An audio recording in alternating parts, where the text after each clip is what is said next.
Assalamualaikum warahmatullahi wabarakatuh. Pada video kali ini saya akan membahas mengenai soal UAS 2018-2019 untuk yang nomor 2. Di sini diketahui bahwa PTP membeli 75% kepemilikan PT Sunda dengan biaya investasi 675 juta. Aset net PT Sunda pada awal akuisisi terdiri dari saham 600 dan saldo labanya 250 juta. Akuisisi terjadi pada 2 Januari 2017. PT PEP menggunakan metode ekuitas untuk mencatat transaksi investasinya. PT PEP mengakui adanya selisih nilai investasi dengan nilai buku aset neto PT Sunda dan mengalokasikannya ke under value tanah 50%, over value bangunan 40%, dan sisanya diakui sebagai goodwill. Bangunan masih dapat digunakan 8 tahun lagi. Pada tanggal 20 Februari tahun 2017, PT PEP menjual peralatan kepada PT Sunda dengan harga 138. Peralatan tersebut dibeli 2 tahun yang lalu dengan harga perolehan 240 juta dan telah disusutkan 90 juta. Peralatan tersebut masih dapat digunakan 8 tahun lagi. Pada 2 Januari tahun 18, PT Sunda menerbitkan obligasi 10% dengan nominal 300 juta. Kupon rate-nya 10%, nominalnya 300 juta. Kemudian bunga dibayar 1 Januari dan 1 Juli, kemudian yield-nya sebesar 9%. Obligasi tersebut jatuh 5 tahun yang akan datang. Pada 2 Juli 2018, PT PEP membeli 40% obligasi PT Sunda ketika tingkat bunga pasar 11%. Laba bersih PT Sunda adalah 200 juta dan 240 juta untuk tahun 17 dan tahun 18. Dan pemberian dividen 150 juta dan 180 juta untuk tahun 17 dan tahun 18. Dan yang diminta untuk menghitung berapa pendapatan investasi 2017, berapa saldo investasi pada tahun 2017, kemudian berapa pendapatan investasi tahun 18 dan saldo investment in S ya pada tahun 18. Kemudian berapa bagian laba untuk NCE tahun 18. Oke, kita akan mulai dengan untuk mengecek ada tidaknya ekses terlebih dahulu.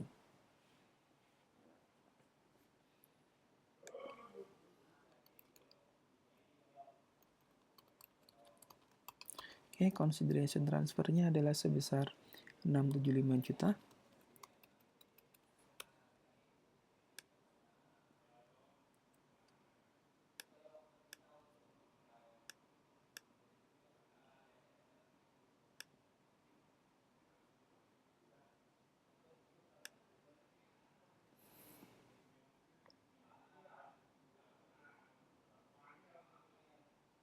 Kemudian tidak diketahui nilai NC ini di implied value-nya 675 dibagi dengan 0,75. Ini kemudian book value dari S. Kita lihat di sini 250 ditambah dengan 600. 850 juta. Sehingga kan ada ekses yaitu sebesar 50 juta. Kemudian kita alokasikan under value pada land yaitu 0,5 maaf, dikalikan dengan 50 juta under value, kemudian bangunan over value 40%,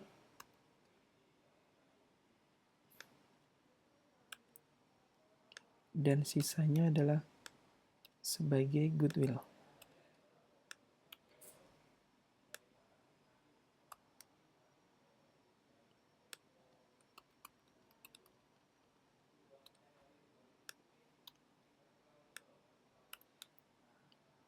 Ketemu 45 juta. Kemudian kita lihat di 20 Februari menjual peralatan. PEP menjual. Jadi di sini ada downstream equipment.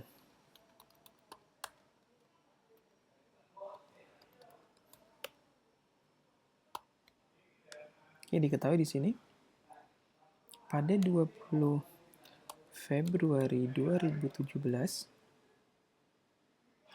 ada penjualan kepada PT Sunda dengan harga 138. Peralatan tersebut dibeli 2 tahun yang lalu dengan harga perolehan 240. Book value-nya kalau kita lihat ya,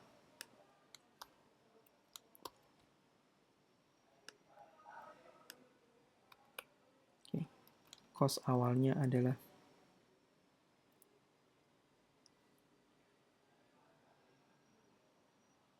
240.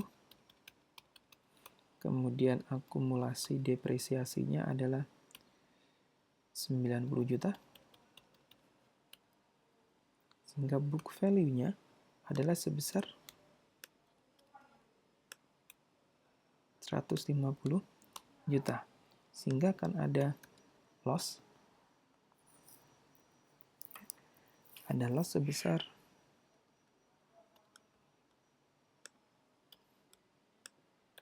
12 juta. Kemudian depresiasi 2017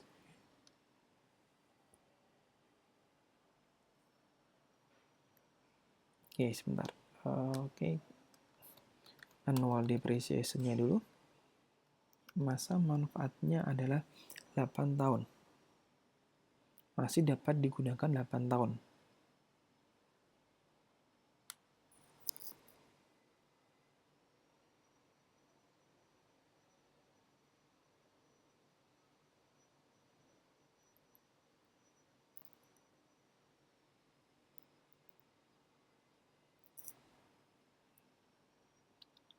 Oke.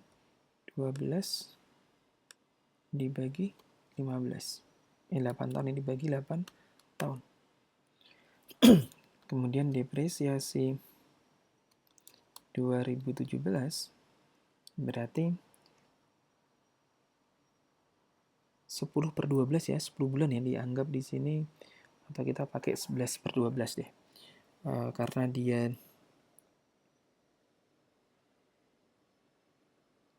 pada tanggal 20 Februari menjual dengan harga 138, berarti dipakai dari 21 Februari sampai dengan 31 Desember.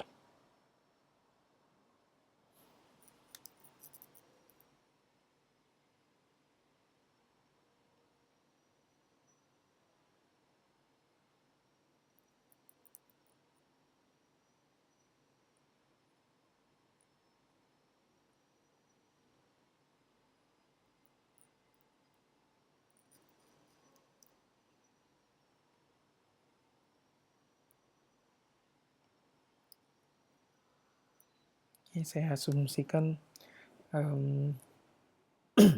pakai 11 bulan ya, 11/12 dikalikan dengan 1.500.000. Ini asumsinya 11/12 ya, 11/12.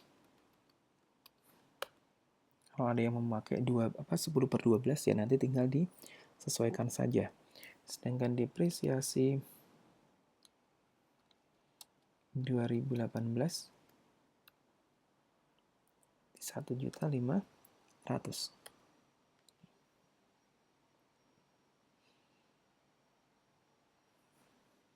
Kita lihat, kita hanya diminta untuk menghitung ya, tidak membuat jurnal.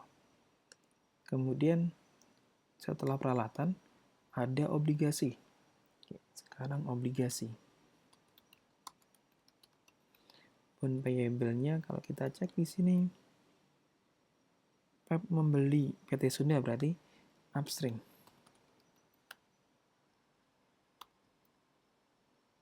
Kita lihat dulu di sini di 2 Januari 2018 PT Sunda menerbitkan obligasi 10% dengan nominal 300 juta.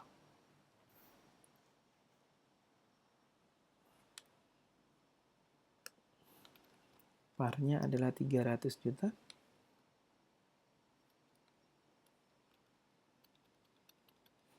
Oke, kemudian kupon rate-nya adalah 10%. Berarti kupon payment-nya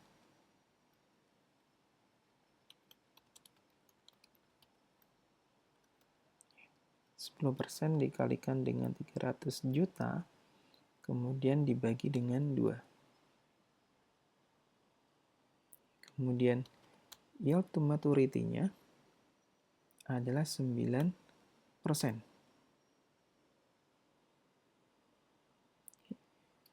Tengah tahunnya berarti dibagi dengan 2. Oke. Kalau di sini saya pakai persen ya, 4,5%. Ini tengah tahunnya. Kemudian jatuh tempo masanya 5 tahun. Berarti di sini 5 dikalikan 2 ya itu. Ya. Nanti untuk menghitung berapa bondnya. Nilai bondnya oke, present value interest factor dulu ya. Berarti 1 ditambah dengan 4,5 di sini dipangkat dengan minus 10.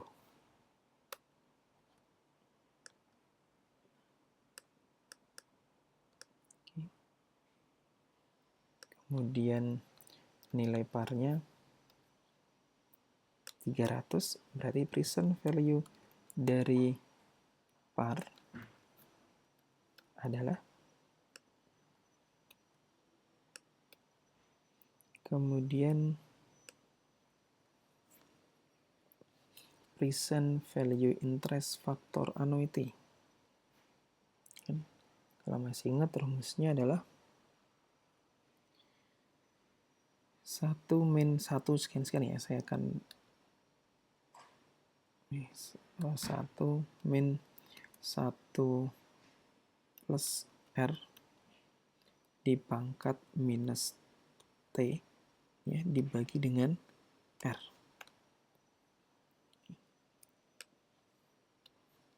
1 plus R pangkat minus T-nya sudah ketemu ini ya. Oke, kemudian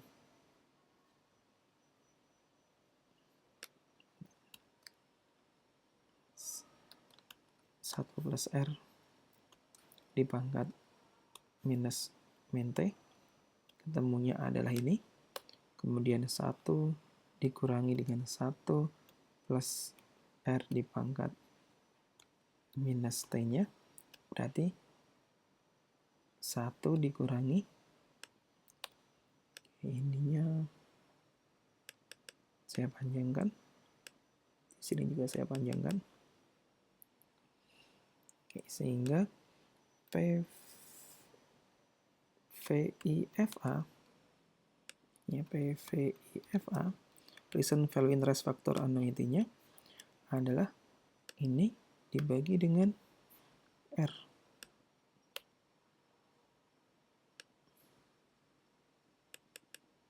$791 sekian-sekian.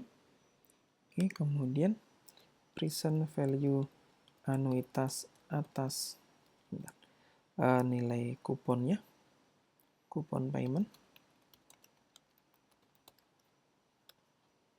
Kupon paymentnya tadi 15.000.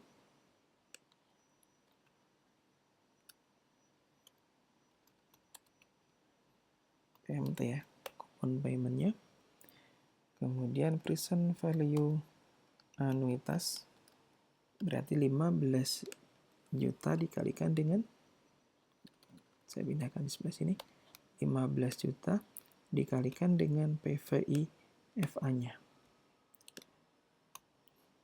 Sehingga nilai bond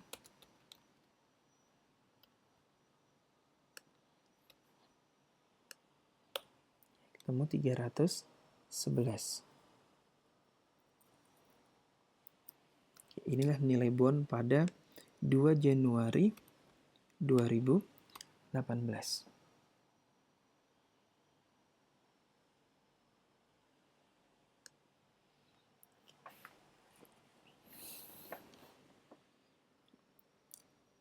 Saya akan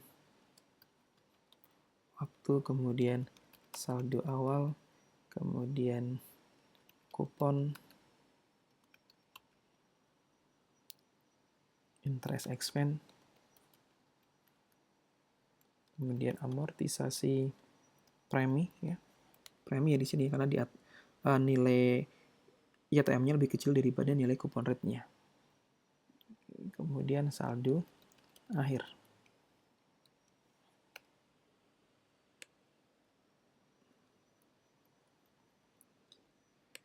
Yaitu pada 2 Januari 18.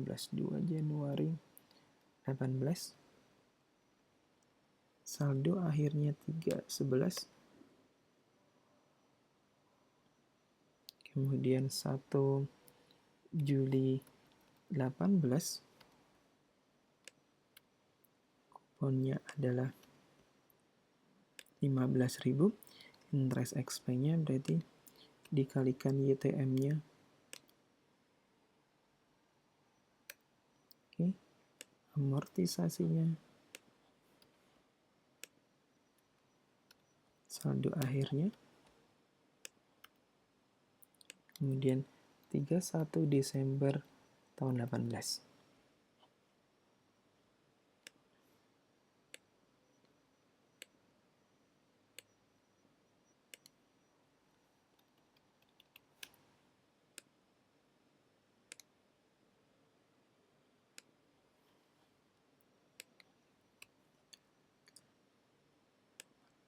Setengah.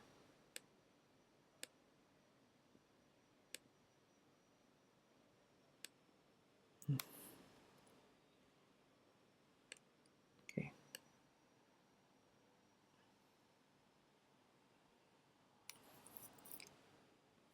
Kemudian berarti ini nanti akan menjadi saldo akhir 31 Desember.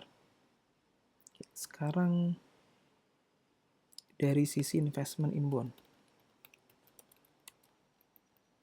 Dalam soal disebutkan di sini bahwa pada 2 Juli 2018, 2 Juli 2018 masih pada tahun yang sama, nilai investment in bond adalah sebesar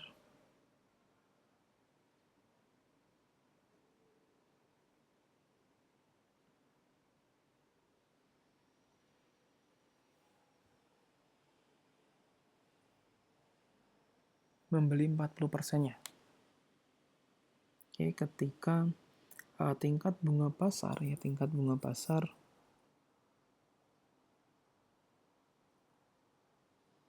sebesar 11%.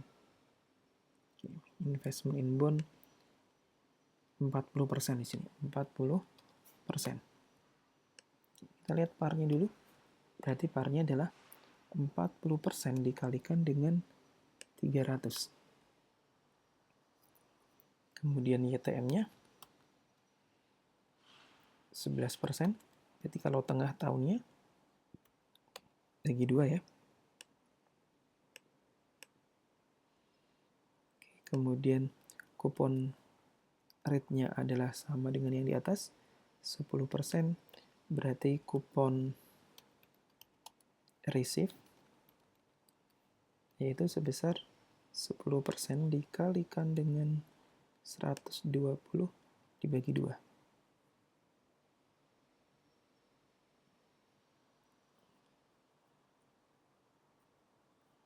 Oke, kemudian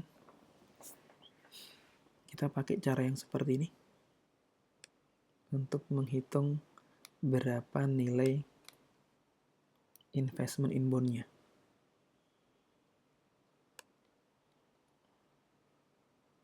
Oke, ini nilai investment in bond.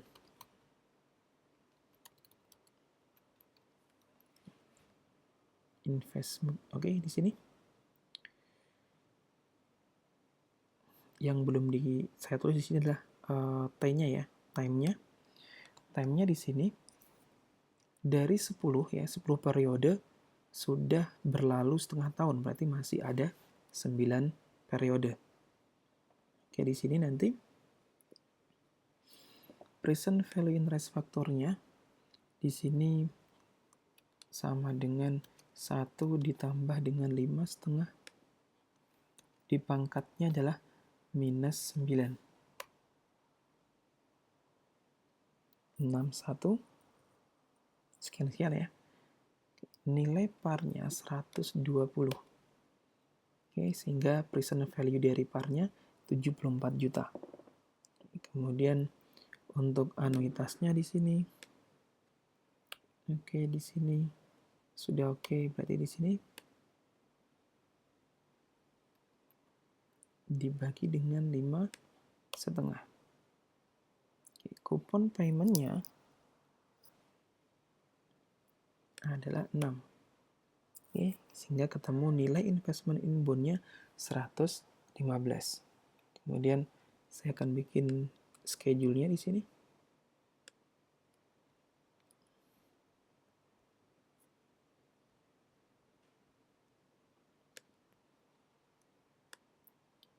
Di sini saya ganti 2 Juli tahun 18. Di sini 31 Desember. 31 Desember 18. Kuponnya adalah 6 juta. Interest expense-nya adalah dikalikan dengan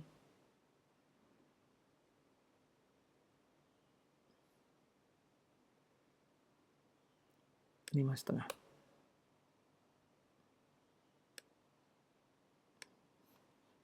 Kemudian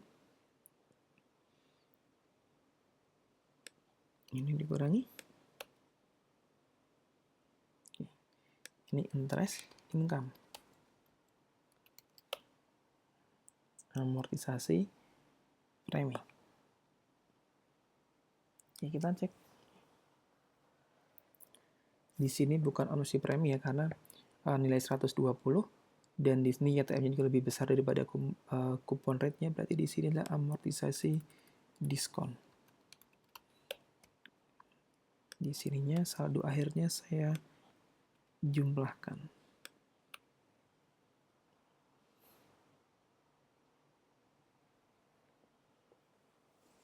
Oke. Sekarang kita cek ya, kita cek di sini carrying value pada 2 Juli 2018. Carrying value bond payable.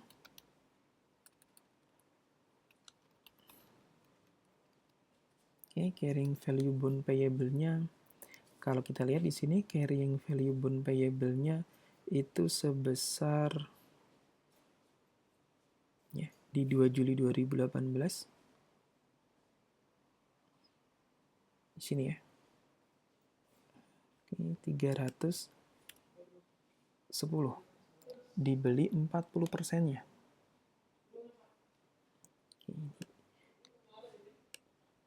Saya pindahkan di sini 40%-nya. Kemudian carrying value untuk investment in bond.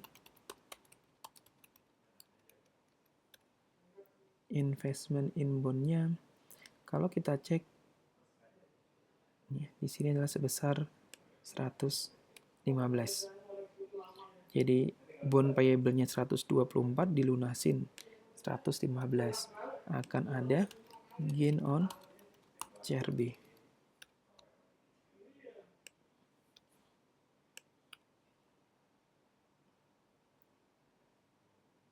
Inilah gain pada 2 Juli. Kalau pada 31 Desember, ya 31 Desember 2018,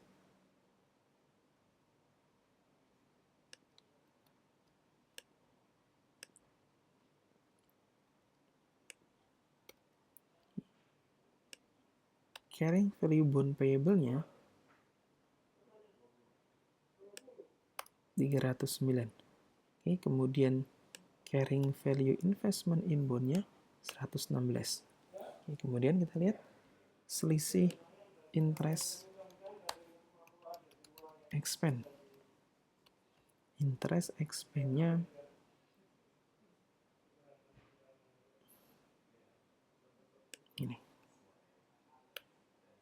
Oke, 40%-nya berarti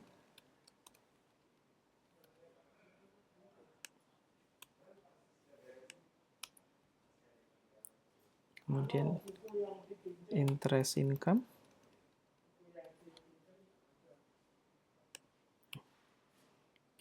kemudian selisihnya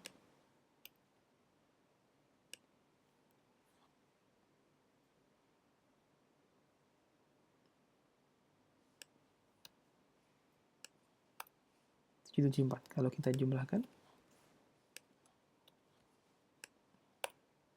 sama ya di sini. Oke, kalau sama berarti sudah oke. 8532591. Oke. Sekarang kita akan mulai untuk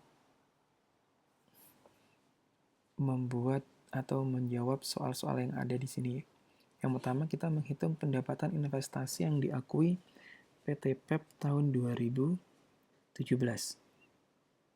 Income from S. Ya, di sini income from S.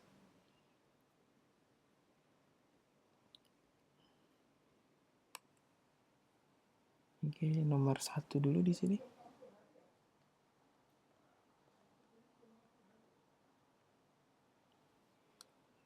Yang pertama nih soal A ya. Soal A, net income S 2017.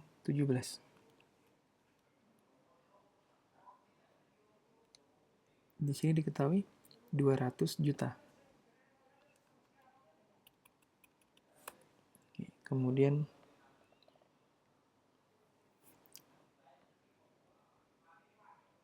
ada amortisasi building.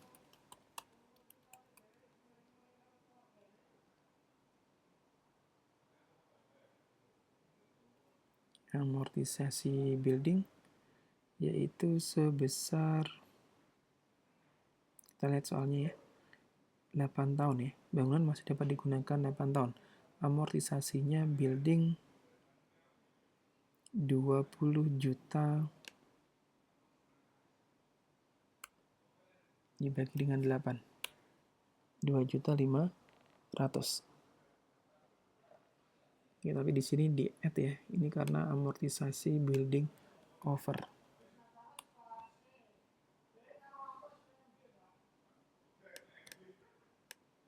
Oke, saya kasih di sini add. Nanti di sini saya kalikan -1. Kemudian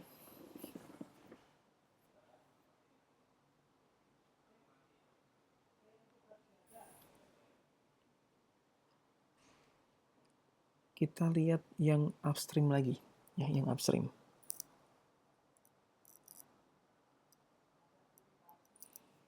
Di 2017. Di 2017 hanya ada transaksi peralatan tapi downstream ya di sini. Ini downstream. Oke, sehingga di sini kemudian kita lihat lagi di keterangan ada 2017 peralatan. Peralatan 2017 ada loss ya. Ada loss equipment yaitu sebesar 12, kemudian depresiasi 2017-nya adalah sebesar 1375. Sehingga untuk menghitung income from S-nya bisa dihitung dengan 75%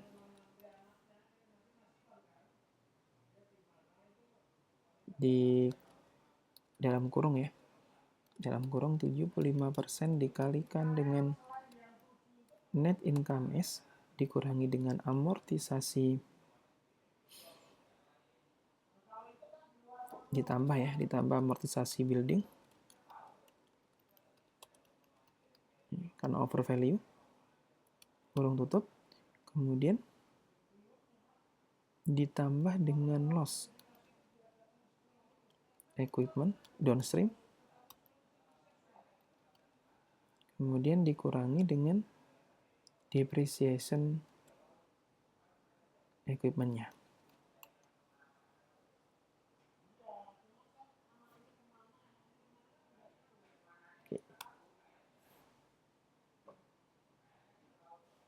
Ini kalau saya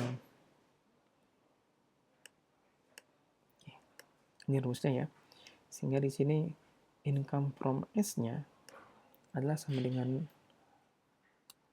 0,75 dikalikan 200 ditambah dengan kemudian ditambah dengan loss-nya dikurangi dengan 1375. Ketemu 162.500. Ini adalah income from S-nya. Ini jawaban soal A. Kemudian soal B.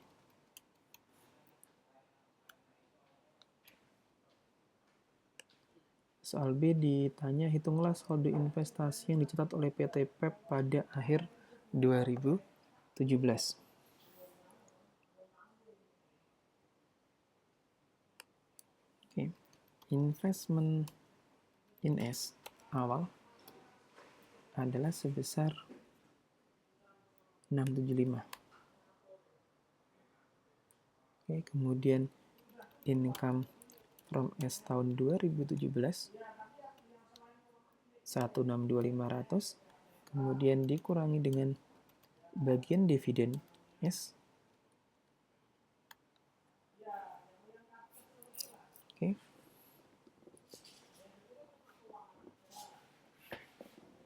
(0,75) dikalikan dengan dividennya 150 juta.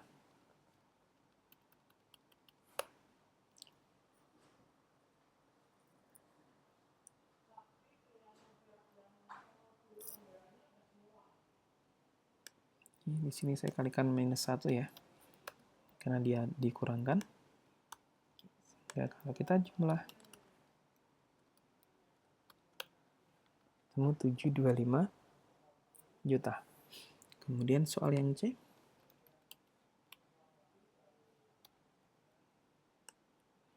Ditanya berapa pendapatan investasi 2018.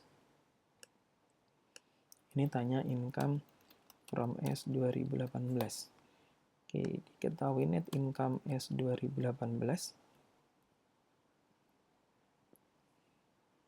240 juta.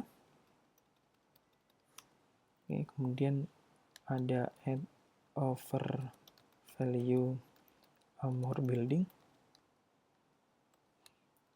sama yang di A tadi 2,5 juta. Oke, kemudian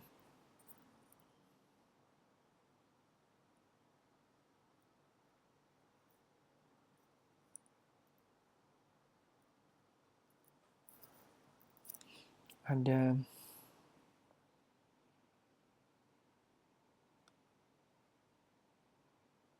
gain on CRB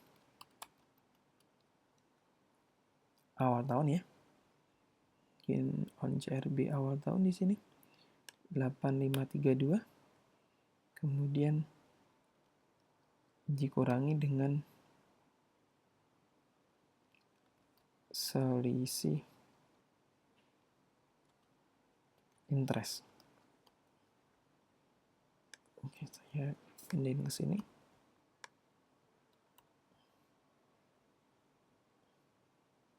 Yaitu 774. Oke, kalau ini dijumlahkan, hasilnya adalah selisih carrying value di awal. Di 31 Desember 7758. Oke. Ini 7758. Oke, kemudian ada lagi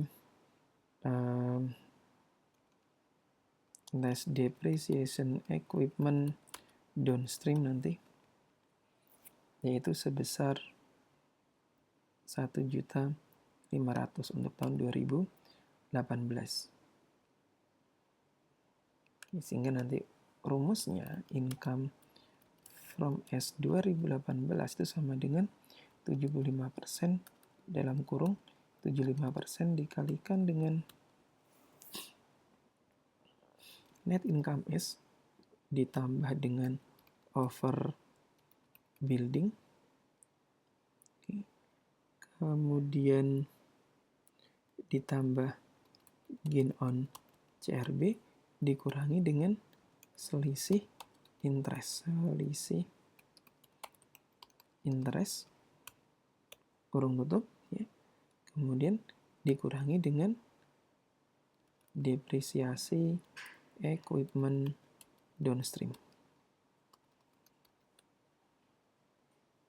Ya, atau kalau saya hitung di sini 0,75, net income S-nya adalah 240 ditambah 2.500.000 ditambah dengan 8 dikurangi dengan 774 kurung tutup dikurangi dengan 1,5 juta. Ketemu 186.193.703. Ini hasilnya. Kemudian soal D-nya.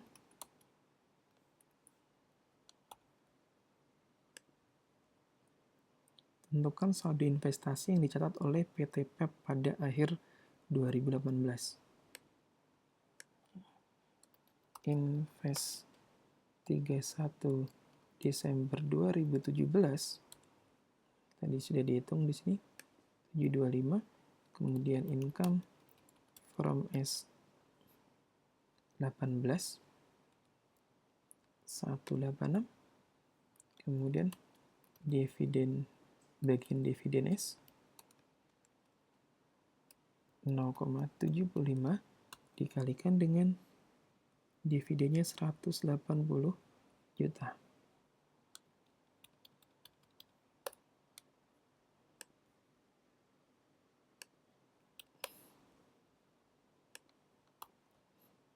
Oke, kita jumlah.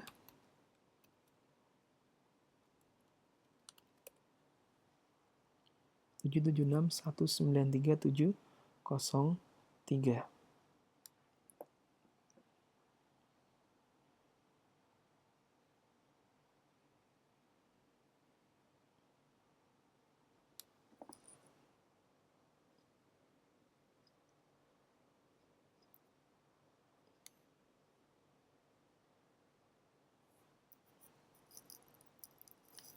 Kemudian yang E, soal E saya pindah di sebelah sini ya.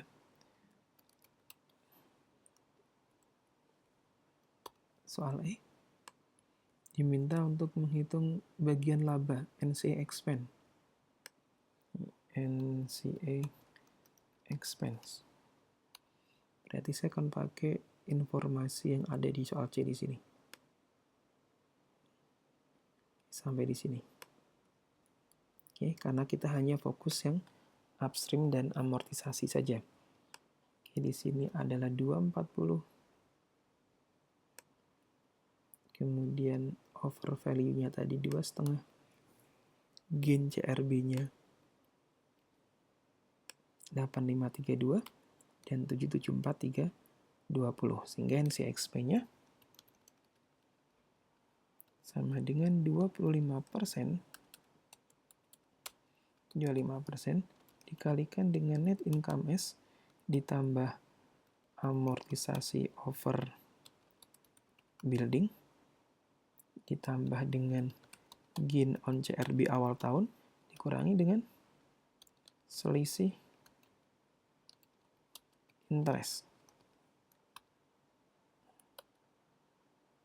Ini berarti sama dengan 0,25 dikalikan dengan 240 ditambah dengan ini ditambah dan dikurangi dengan 774. Ketemu 6256568. Ini adalah hasilnya.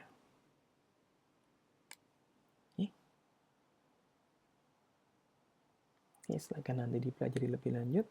Saya cukupkan, terima kasih dan wassalamualaikum warahmatullahi wabarakatuh.